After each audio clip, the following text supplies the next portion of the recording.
Прометей – персонаж греческой мифологии. Часто ассоциируется с архетипом Люцифера из-за его мятежного характера и неповиновения божественному порядку. В люциферианстве этот архетип относится к концепции падшего ангела или бунтовщика против божественной воли, связанной с библейской фигурой Люцифера. История Прометея вращается вокруг кражи огня у богов и последующего наказания.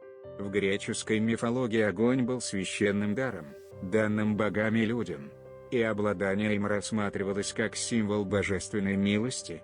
Прометей, однако, видел в этом несправедливость и считал, что люди должны иметь доступ к огню, не полагаясь на милость деспотичных богов.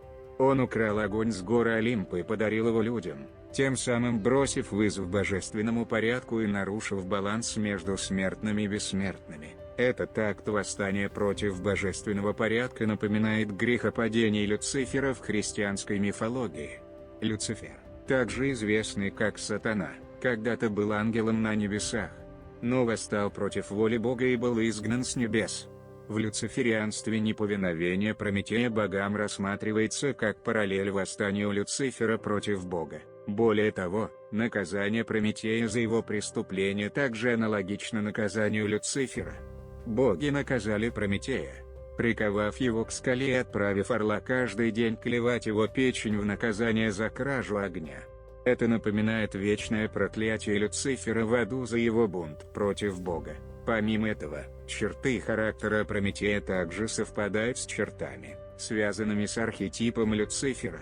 Его изображают умным, хитрым и находчивым, качества, которые часто ассоциируются с Люцифером в христианской мифологии.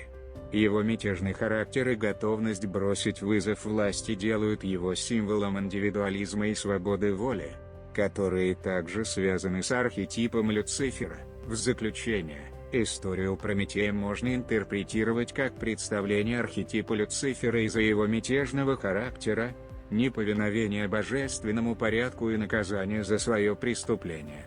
Черты его характера также совпадают с чертами, связанными с этим архетипом, что делает его сложной и многогранной фигурой в греческой мифологии, которая продолжает очаровывать как ученых, так и энтузиастов.